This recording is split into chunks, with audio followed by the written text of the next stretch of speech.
আসসালামু আলাইকুম প্রিয় গাইস, সবাই লেখাপড়া করে শিক্ষিত হয়ে চাকরি পাইছে, আর আমি লেখাপড়া ছাড়াই ভালো চাকরি পাইছি আল্লাহর রহমতে। সবার দোয়ায়, আপনাদের দোয়ায়। দেখুন আমার চাকরিটা হইলো আপনার একবারে কোনো ট্রেডিং লাগবে না, কোনো সার্টিফিকেট লাগে না, কোনো কিছুই লাগে না, চেয়ারম্যান সার্টিফিকেটও লাগে না। এই যে আমি শুরু করে দিলাম আমাদের চাকরি, এই যে আমার চাকরি জয়ান আজকে থেকে শুরু হইলো।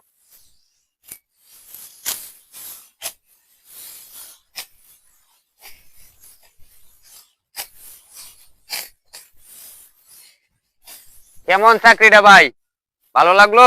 যদি ভালো লাগে তাহলে কৃষকদের পাশে থাকবেন। কৃষকরা এত কষ্ট করে, এত পরিমাণ কষ্ট করে, রোদে পুড়ে মেঘে ভিজে, তারপরেও তাদের কাছে কোনো বিরক্ত লাগে না। যদি বিরক্ত লাগতো তাহলে কৃষকের কাজ বা এমনি পড়ে থাকতো, কোনোদিন আমাদের পেটে ভাত জুটতো না, কোনোদিন আমাদের পেটে তরকারি জুটতো না। সবকিছুই কৃষকের অবদান, আল্লাহর দান।